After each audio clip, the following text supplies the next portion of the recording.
Era una historia de sexo, de peligro, de personas famosas. Y era un misterio. Un icono de la moda que llevaba una vida de excesos. Gianni Versace era realmente el rey del South Beach. Nadie tenía tanto dinero en South Beach. Un despiadado asesino que huye de la justicia. Ese asesinato fue cometido por un psicópata. Haría cualquier cosa para ser rico y famoso. La caza al hombre de mayor alcance en la historia de Estados Unidos. Varios centenares de inspectores trabajaron en el caso. Fue un esfuerzo a nivel nacional. Era como si le dijera al mundo, atrapadme si podéis. Y nadie podía. Un asesino ansioso de saltar a la fama que llevaba rumbo de colisión con el icono más destacado del mundo de la moda. Esta noche en Poder, Privilegio y Justicia.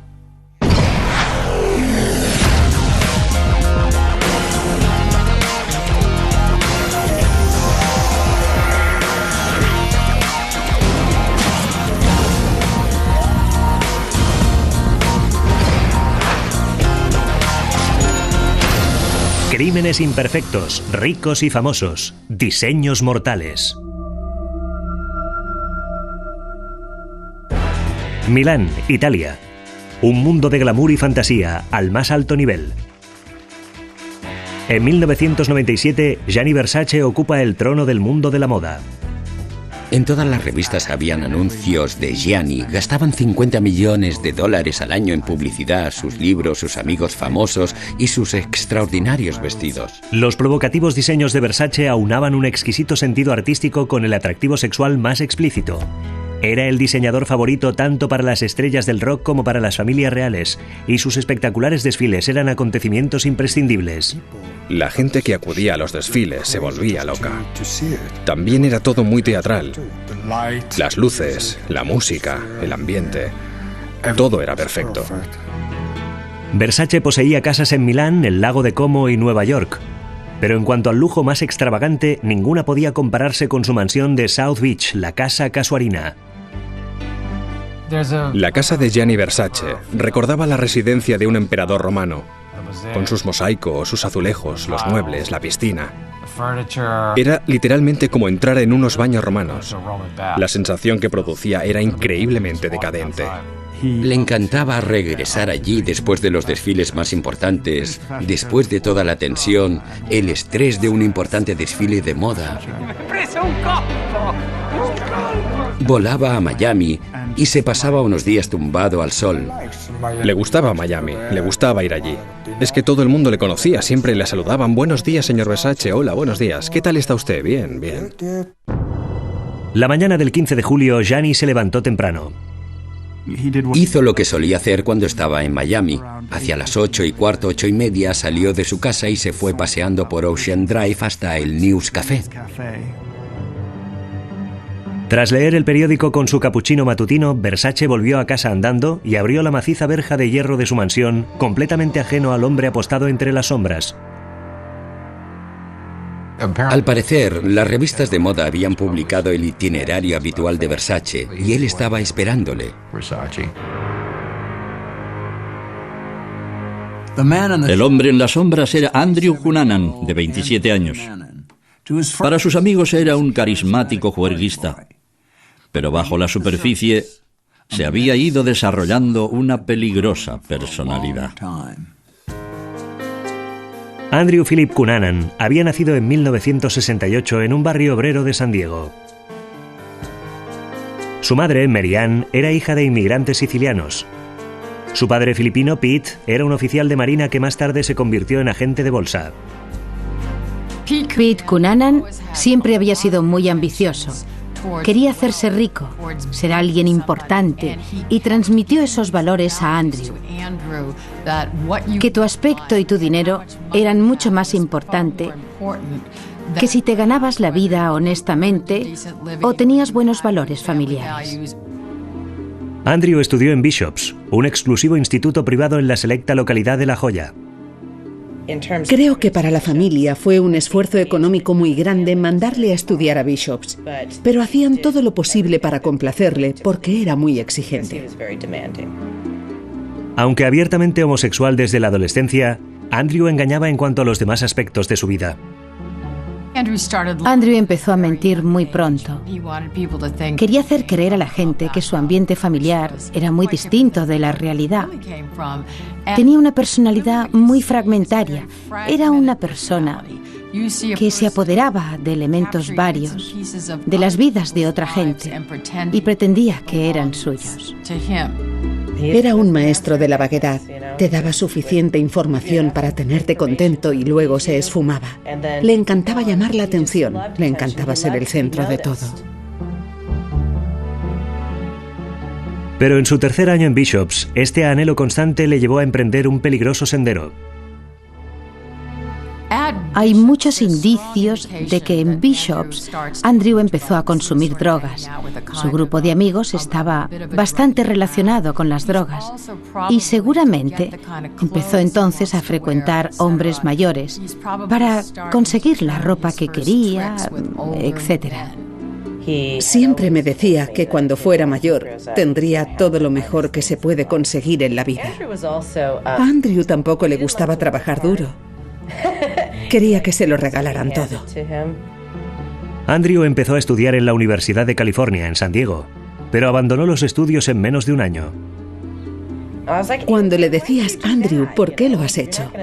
No conseguirás todo lo que quieres si no tienes estudios. Siempre te contestaba bromeando, me buscaré un viejo rico, ya sabes. Es lo único que sabía hacer. Buscarse hombres viejos y muy ricos y conquistarles. Seguramente adulándoles, diciéndoles lo que quisieran oír. Para ello, Cunanan se trasladó a San Francisco y empezó a frecuentar el Castro, el barrio gay de la ciudad. Contaba a menudo enormes embustes sobre su vida fabulosa, sacada casi siempre de las revistas. Desde muy joven empezó a leer la revista Vogue y Vanity Fair, GQ, todas las revistas de ese tipo. En 1990, la Ópera de San Francisco contrató al diseñador de moda italiano Gianni Versace para que creara el vestuario para su producción de Capriccio. Cunanan tendría la oportunidad de conocer a uno de los personajes famosos que solo había visto en aquellas páginas de papel couché. Andrew Cunanan era una persona que vivía literalmente para tener cualquier tipo de contacto, por breve que fuera, con algún famoso. Después de la representación, hubo una fiesta en honor de Versace en un popular local nocturno gay llamado The Colossus. Según dicen, Versace se acercó a Cunanan y le confundió con un joven que había conocido en Italia. Cunanan no le sacó de su error. ¿No te conozco de algo? ¿No fue en Lago di Como? Donde Versace tenía una casa. Andrew contestó, sí, creo que sí, señor. Estaba tan emocionado por haber conocido a Versace. Se fue corriendo a casa de sus amigos en Berkeley y empezó a dar saltos en su cama diciendo, no os podéis imaginar a quién he conocido esta noche. Poco tiempo después de haber conocido a Versace, Andrew volvió a mudarse a San Diego y se convirtió en un puntal de Hillcrest, el barrio gay de la ciudad. En 1993 conoció a un joven oficial de marina llamado Jeff Trail en un bar de la zona. Jeff Trail era un tipo realmente legal. No era un embustero. Totalmente opuesto a Andrew. Cunanan y Trail se hicieron amigos, pero Andrew no reveló nunca a su nuevo amigo íntimo gran parte de su vida. Siempre estuvo funcionando en varios niveles. Empezó a traficar con drogas y sin duda trabajaba como acompañante de hombres. Tenía tanta facilidad de palabra, tanta labia. Era un gran lector y sin duda sabía entretener a los hombres mayores.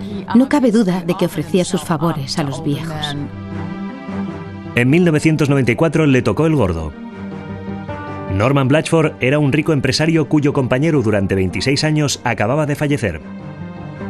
Andrew se dedica a conquistarle y durante el año siguiente cultiva su relación con él. En 1995 se traslada a la residencia del anciano en La Joya. Pronto Andrew tendría todo lo que quería: una lujosa residencia, una mensualidad, ropa cara y un nuevo coche.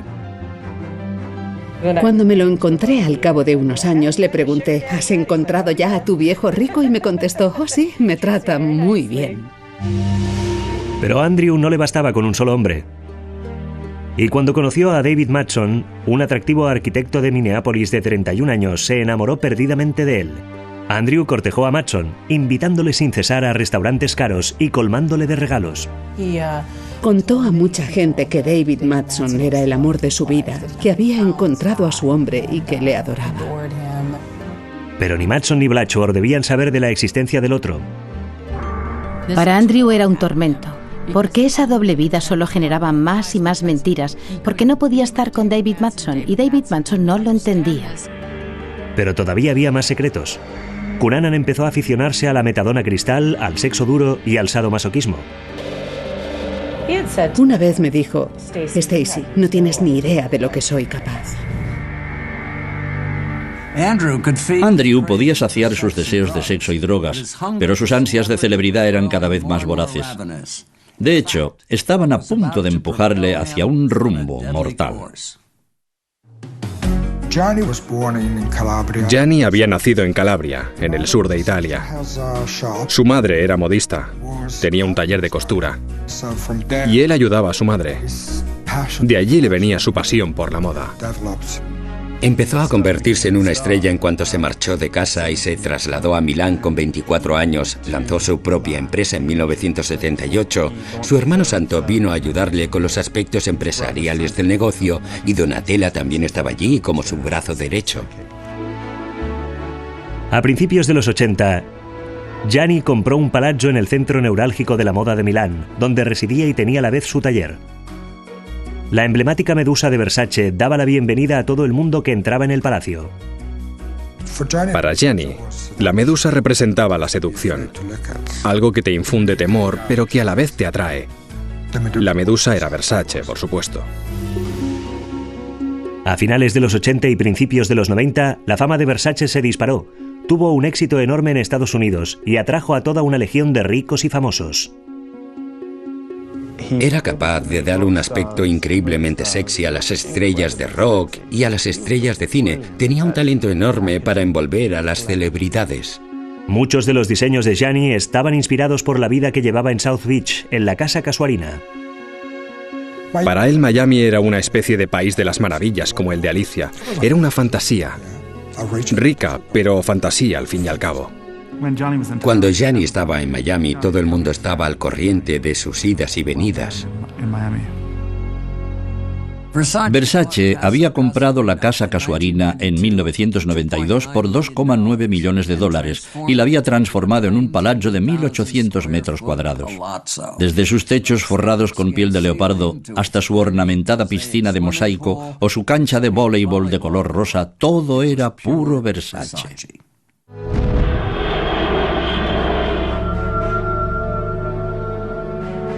Mientras veranea en el sur de Francia con Blatchford, Andrew escribe cartas de amor a David Matson, mintiéndole sobre sus vacaciones.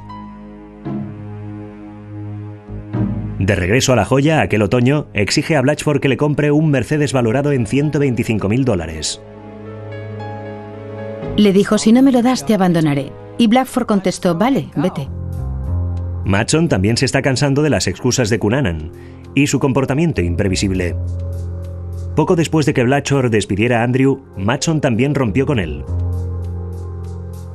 Para empeorar todavía más las cosas, el mejor amigo de Cunanan, Jeff Trail, abandona la marina y se instala en Minneapolis, la ciudad de David Matson. Para Cunanan fue un triple golpe. Todos abandonaron a Andrew a la vez. Me lo encontré en una fiesta. Él se me acercó y me dijo que estaba deprimido porque su relación había terminado. En abril, Cunanan se montó una fiesta de despedida para sí mismo y comunicó a sus amigos de Hillcrest que se marchaba definitivamente de San Diego.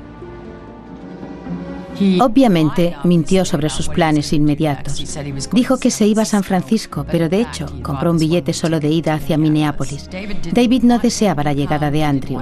No quería ir a buscarle. Y Jeff tampoco deseaba su llegada. En realidad, nadie quería su presencia. Pero se puso insistente. El viernes 25 de abril de 1997, Cunanan subió al avión de Minneapolis y convenció a David Matson para que fuera a buscarle al aeropuerto. Cunanan pasó por el apartamento de Jeff Trail mientras este se encontraba trabajando y entró mediante una llave que encontró debajo del felpudo. Andrew revolvió todo. Jeff no había contado nunca a nadie dónde escondía su revólver, pero creo que Andrew lo encontró. Cunanan salió del apartamento de Trail y convenció a David Madson para que le dejara pasar la noche en su loft. El domingo 27 de abril, por la noche... Al descubrir que su pistola había desaparecido, Jeff Trail dijo: tengo que recuperar mi pistola. Hacia las 9:45, Trail se dirigió a toda prisa a casa de Madson. David Madson siempre sacaba a pasear a su perro dálmata justo antes del telediario de las 10. Cuando él salió de su casa, Jeff Trail entró. Me dijeron que se oyeron ruidos de pelea en el apartamento de David, que se oían golpes muy fuertes y alguien gritando palabrotas. Luego se oyó un estruendo muy fuerte. Y entonces ya no se oyó nada más. Al faltar a su trabajo 2 días consecutivos, los colegas de David Madson, alarmados, pidieron a la conserje del edificio que entrara en su apartamento. Al abrir la puerta, la conserje vio cantidad de sangre y un cadáver envuelto en una alfombra. Llamó a la policía, que se presentó rápidamente en el lugar del crimen. Vieron el cadáver envuelto en una alfombra y creyeron que era el cuerpo de David, pero alguien les dijo que era rubio y no moreno, como el color del pelo que asomaba por un extremo de la alfombra. Cuando el médico forense desenrolló la alfombra, encontró el cuerpo de Jeff Trail brutalmente asesinado por 27 martillazos en la cabeza y el torso. Entonces la policía no terminó la investigación de la escena del crimen. Cuando se presentaron en el apartamento de David Madson, los policías pasaron por alto cantidad de pistas. Allí estaba la maleta de Andrew, por ejemplo, con una etiqueta de identificación. Al descubrir que el SUV de Madson había desaparecido, las sospechas iniciales recayeron sobre él. Fue el primer sospechoso. La policía lanzó un aviso de busca y captura a nivel nacional contra David Madson. Ni siquiera era consciente de la presencia de Andrew Cunanan en su apartamento ni de la conexión de este con Jeff Trail. El 3 de mayo, Madson quedaría eliminado como sospechoso cuando 2 pescadores encontraron su cadáver a orillas de un lago al norte de Minneapolis. Le habían disparado un tiro en la espalda y 2 en la cabeza con una pistola del calibre 40.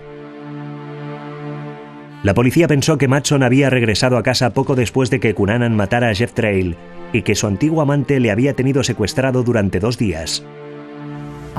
Siempre he pensado que David debió estrujarse los sesos para encontrar la manera de escapar, temeroso de que ese tipo que acababa de matar a alguien le matara a él también, pero no consiguió escapar.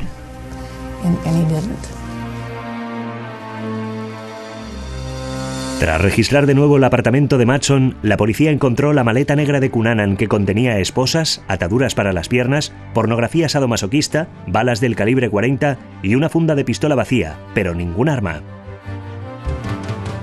La policía había entrevistado a los amigos de Jeff Trail y todos ellos hablaron de Andrew Cunanan porque sabían de la relación entre David y Andrew y sabían que Andrew venía a visitarle. Por fin Andrew era un sospechoso.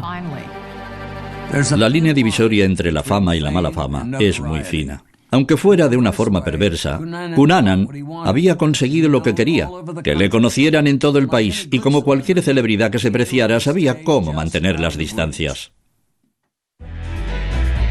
A mediados de los 90, Gianni Versace había extendido su imperio. La medusa de Versace lo adornaba ahora todo, desde complementos hasta muebles y artículos para el hogar. Pero la alta costura seguía siendo el cometido básico del diseñador. Y en 1994, un traje extraordinario cautivó la atención del mundo entero.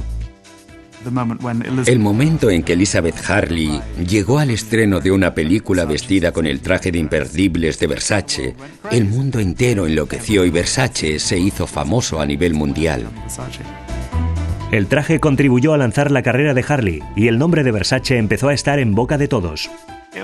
Fue un invento muy brillante, muy llamativo y por supuesto aquel traje de imperdible realzaba el fabuloso cuerpo de Liz Hurley con sus curvas. Gianni tenía un enorme sentido de la oportunidad, estaba en el lugar adecuado en el momento adecuado, preparado para asombrar al mundo con su extraordinario talento.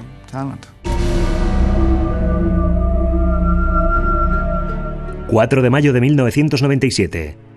En un barrio residencial de Chicago, al regresar de un viaje de negocios, Marilyn Miglen se encontró su elegante casa revuelta. Además, su marido, el varón y empresario inmobiliario Lee Miglen, había desaparecido. Cuando la policía registró el garaje, encontraron el cadáver de Lee Miglen metido bajo su SUV. Tenía la cabeza totalmente envuelta en cinta adhesiva, excepto por la nariz y la coronilla. Y le habían asestado más de 50 golpes en la cabeza, que estaba medio desprendida del cuerpo con una sierra de podar. Era horrible. Era mucho peor de lo que nadie pueda imaginar. La policía estaba perpleja. El asesino se había afeitado y había dejado pelos en el lavabo. Aparentemente también había comido en la casa. Faltaban el Lexus de Miglin y unos $2.000 en metálico y en monedas de oro. 3 días más tarde, un agente de policía observó varias multas de aparcamiento en el parabrisas de un SUV rojo cerca de la casa de los Miglin. Cuando comprobó el número de matrícula, descubrió que se trataba del SUV robado de David Manson. Los investigadores tienen la sensación de que Andrew Cunanan les está invitando a jugar al gato y al ratón.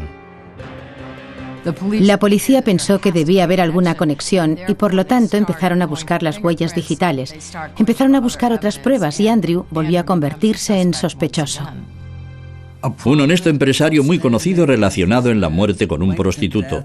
Era un bocado suculento para los medios de comunicación que saltaron sobre la oportunidad al momento. Entonces empezaron las insinuaciones sobre la doble vida de Lee.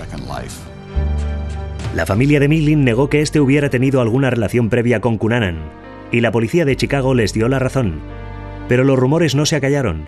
Andrew Cunanan había cometido 2 asesinatos en 2 estados distintos, por lo que su carrera delictiva discurría ahora a nivel federal. Era un fugitivo de la justicia y el FBI empezó a colaborar en su búsqueda con el grupo operativo de fugitivos. Teníamos un vehículo desaparecido. Lo primero que hicimos fue lanzar un boletín para localizarlo. El FBI descubrió que el teléfono del coche de Miglin emitía una señal cada vez que arrancaba el coche. Empezaron a seguir los movimientos de Andrew Cunanan mediante el teléfono móvil. El 8 de mayo, el FBI interceptó una señal en las afueras de Filadelfia. Empezaban a cerrar el cerco alrededor del asesino. Su única misión era detener a Andrew Cunanan y casi lo habían conseguido. Pero el 9 de mayo, un periódico de Chicago tuvo noticia de que Cunanan llevaba el FBI pegado a los talones. La noticia se extendió por todo el país, por la prensa y la radio. Poco después, la señal del teléfono dejó de emitirse. El sospechoso había escapado por los pelos. Los agentes del FBI estaban convencidos de que por pocos minutos, quizá media hora, no habían conseguido detener a un asesino en serie para evitar que siguiera matando. Si Cunanan no hubiera neutralizado el teléfono móvil del coche, creo que por lo menos habríamos localizado el vehículo. Yo seguía fascinado por la historia a través del telediario de la noche. Nadie sabía dónde volvería a aparecer Cunanan, pero no me cabía la menor duda de que golpearía de nuevo. En la primavera de 1997, Gianni Versace estaba a punto de realizar una maniobra financiera, salir a la bolsa de Nueva York con su empresa, hasta entonces privada. El rey del estilo de South Beach iba en camino de convertirse en emperador. Gianni estaba muy ilusionado con la perspectiva. Recuerdo que decía: voy a ser rico, rico, rico. Espera y verás. Y hablaba de todos los muebles y obras de arte que iba a comprar. Todo iba de maravilla en su vida. Amaba su trabajo, amaba a su familia, me amaba a mí, amaba a sus amigos, amaba a la gente que trabajaba para él. Sí, era una persona feliz.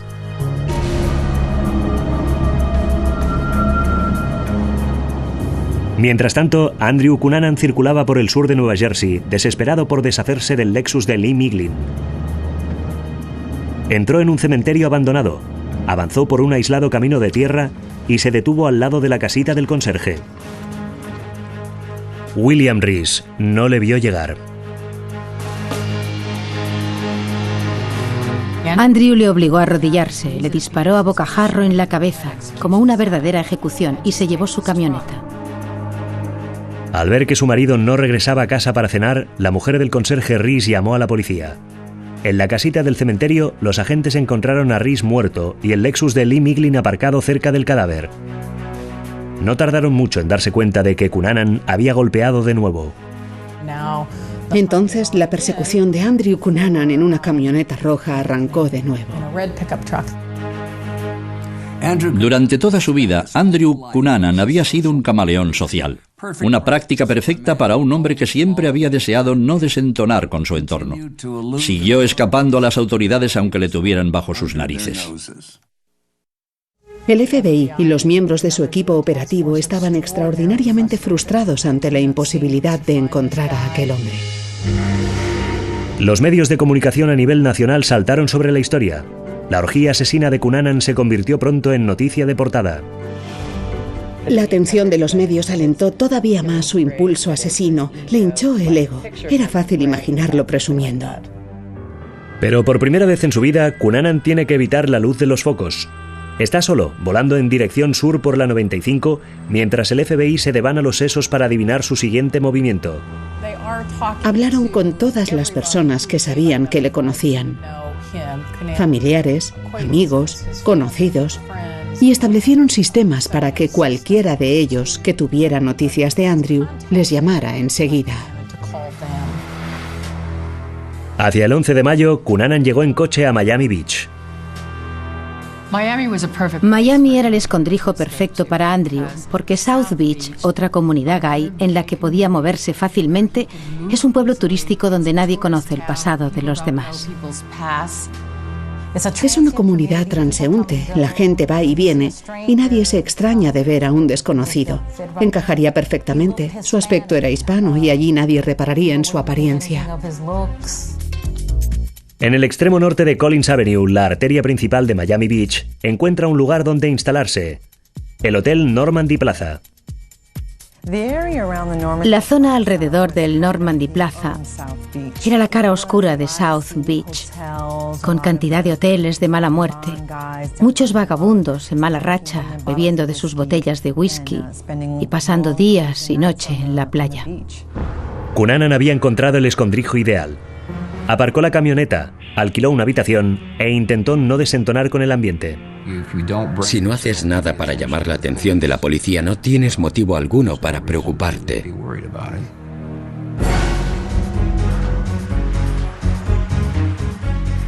Cunanan estaba ahora perfectamente camuflado en una localidad desbordante de acción y con estrellas como Madonna, Sylvester Stallone y Gianni Versace frecuentando South Beach. La obsesión de Cunanan con el famoseo debió llegar al paroxismo.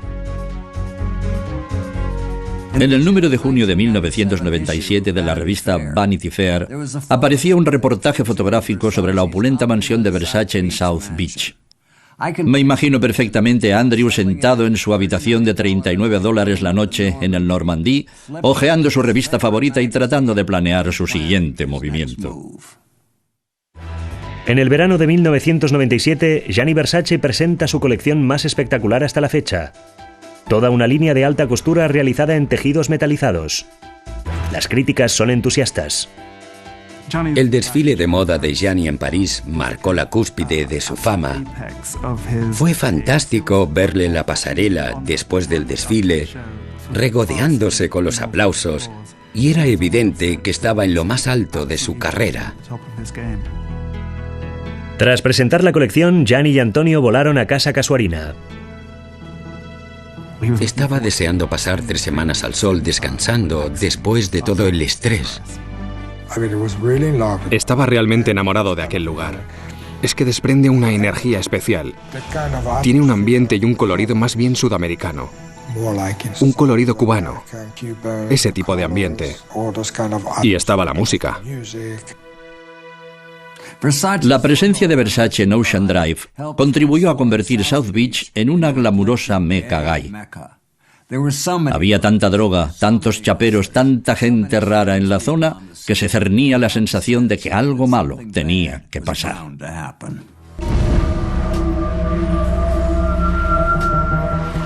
A pocos kilómetros de la mansión de Versace, Andrew Cunanan había entrado en una rutina. Durante el día permanecía en su habitación con revistas de moda y viendo la tele. Por la noche merodeaba por los barrios bajos de Miami, buscando dinero para seguir subsistiendo. Volvió a recurrir a la prostitución. Tras varias semanas en Miami, Cunanan empieza a andar corto de dinero. Se dirige a una casa de empeños y vende las monedas de oro que había robado a Lee Miglin por $190. Extrañamente, no se molesta en ocultar su verdadera identidad. Incluso utilizó su verdadero pasaporte y su verdadero nombre al firmar el recibo. No puedo más que pensar que alguien tan inteligente como Andrew solo lo hizo para provocar a la policía. Pero cuando el prestamista manda el recibo firmado por Cunanan a la policía de Miami Beach, pasa desapercibido entre todo el papeleo. A mediados de junio, Cunanan lleva más de 6 semanas huyendo de la justicia. El FBI incrementa la urgencia de la investigación y Cunanan entra en la lista de los 10 criminales más buscados. Tenemos muchos motivos para creer que ha estado involucrado en 4 homicidios. Con ello se pretendía llamar la atención de la opinión pública, medios de comunicación, agentes de la ley, y esperábamos que eso nos ayudara a atraparle. Pero los habitantes de Miami no tienen ni idea de que Cunanan está entre ellos. La policía emitió varios comunicados avisando de que andaba suelto.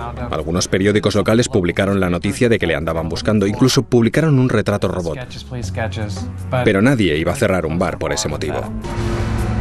Un mes más tarde, sin embargo, el 11 de julio, el cajero de una sandwichería reconoció a Cunanan por haberlo visto en la prensa. Alguien le vio y llamó a la policía para decir que había creído verle. Pero cuando la policía llegó, él ya se había ido. Más tarde, aquella misma noche, vuelven a ver a Cunanan por segunda vez. El portero del club nocturno Twist dijo: «Oiga, creo que ese asesino en serie acaba de salir del local. Había tenido esa intuición». Al día siguiente, Cunanan se larga del Normandy sin pagar la cuenta y se esfuma. Reaparece el martes por la mañana, el 15 de julio, en Ocean Drive. Aquel día, Gianni Versace se había levantado temprano. Salió a comprar las revistas, el periódico, como siempre. Y recorrió paseando Ocean Drive. Entró en el News Café, donde le encantaba ir por la mañana. Allí compraba su periódico italiano, el Corriere della Sera, y todas las revistas y diarios a la vista porque le encantaba estar al corriente de la actualidad. Hacia las 8:40, Versace regresa a su mansión. Al otro lado de la calle, Cunanan le está observando. Cuando Versace abre la verja de la casa casuarina, Cunanan se le acerca por la espalda, saca su pistola del calibre 40 de la mochila y apunta con ella a la cabeza del diseñador.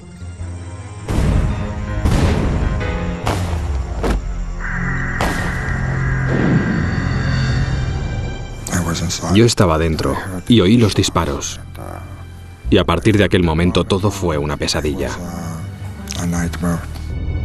Los compañeros de Versace corrieron a la puerta y le vieron en medio de un charco de sangre, en las escaleras de su mansión, y uno de ellos persiguió a Andrew por el callejón contiguo, pero desapareció.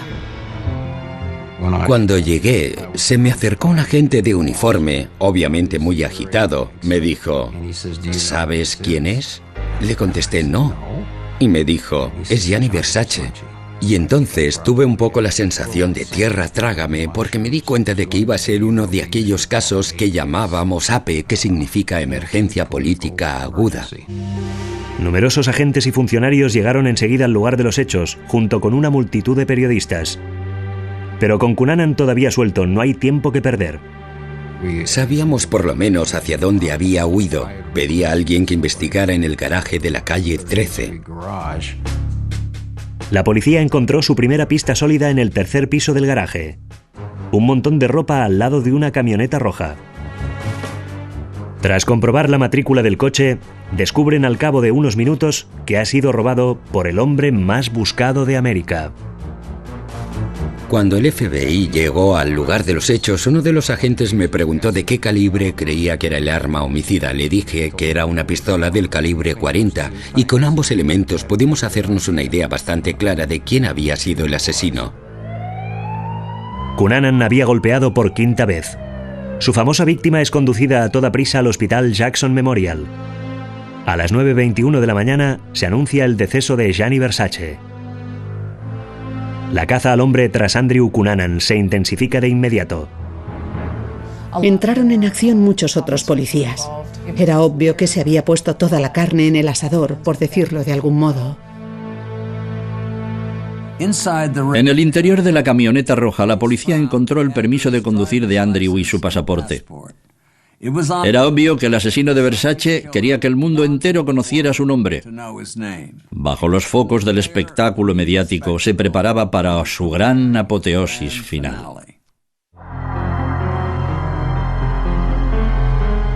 Casi 12 horas después de que Gianni Versace muriera a tiros, la policía anuncia que el principal sospechoso es Andrew Cunanan. El Departamento de Policía de Miami Beach busca a Andrew Cunanan como principal sospechoso del asesinato de Gianni Versace. La policía de Miami Beach cerró la puerta en las narices de los medios de comunicación porque no tenía experiencia en un acontecimiento de esa magnitud y no sabía que los periodistas hambrientos son como pitbulls rabiosos. Muerden. Al día siguiente del asesinato, la investigación se convierte en la caza al hombre más intensa jamás registrada en Estados Unidos. En el caso trabajaban varios centenares de investigadores. También colaboraba el cuerpo especial del FBI. Interrogaban a todos los conocidos de Cunanan en California. Servían de enlace entre la policía de los demás estados involucrados en todos los homicidios. Incluso estaban en contacto con la policía italiana. El cartel de busca y captura contra Cunanan aparece ahora en todos los bares y cafés de Miami Beach. Su retrato sale en todos los canales de televisión del país. La publicidad brinda a la policía su primera pista importante. El prestamista que había comprado las monedas robadas de Cunanan se dirige a las autoridades. Y el recibo firmado por Cunanan les lleva hasta el hotel Normandy Plaza. Pero no son los primeros en llegar. Un periodista de televisión había conseguido introducirse en la habitación y la había filmado. La prensa dirigía la investigación, la gente llamaba a los medios con alguna información, nosotros a la policía, y ellos se lanzaban tras cualquier pista. Mientras tanto, los hermanos de Versace, Donatella y Santo, llegaron a Miami para incinerar el cuerpo de Gianni.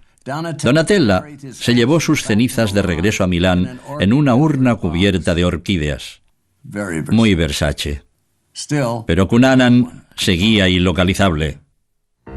Algunos de nosotros pensamos que probablemente se había marchado, que si había conseguido escapar hasta tal punto, no había ningún motivo para dudar de que pudiera seguir escapando.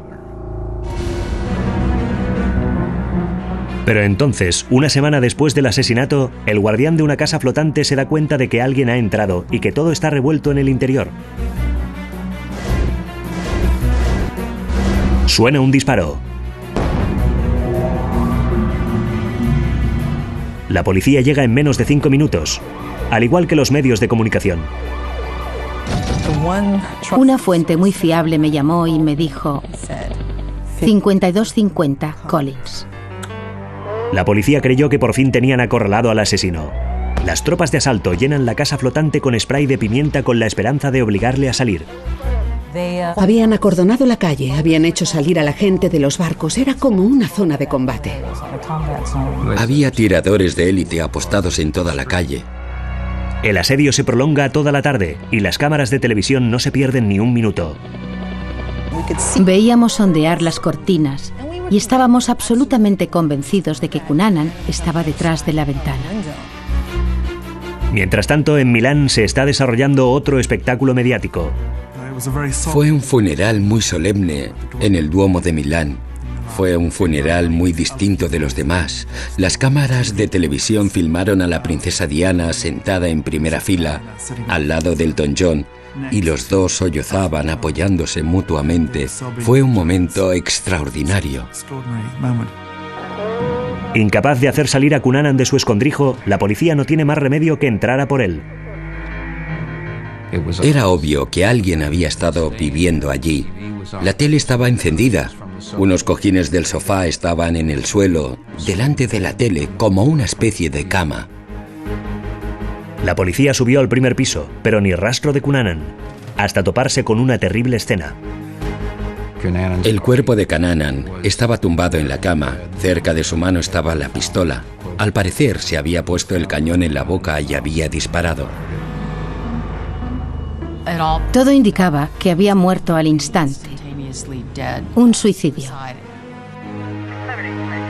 Hacia las 10:45 de aquella noche, la policía emite un comunicado de prensa. El reino del terror instaurado por Andrew Cunanan ha terminado. Pero quedan tantas preguntas por responder. ¿Por qué había ido a South Beach? ¿Había planeado el asesinato de Versace? Nadie tuvo la oportunidad de preguntar a Andrew por qué lo hizo. Pero si miras hacia atrás, toda su vida, la importancia que tenía para él el hecho de ser alguien, te das cuenta de lo fragmentaria que era su personalidad y de que sería capaz de hacer cualquier cosa para ser rico y famoso. Y todo encaja, tiene una especie de sentido morboso y horrible. El motivo exacto que empujó a Andrew Cunanan a aquella orgía asesina sigue siendo un amargo misterio.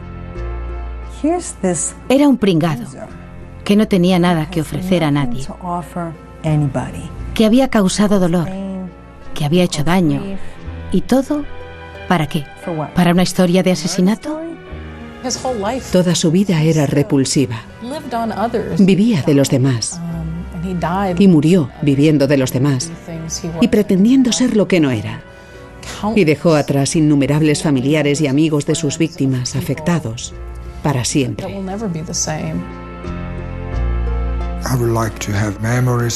Me gustaría recordar a Gianni como si todavía estuviera vivo, en lugar de pensar que está muerto. Eso es todo. Ojalá pudiera hacer retroceder el tiempo.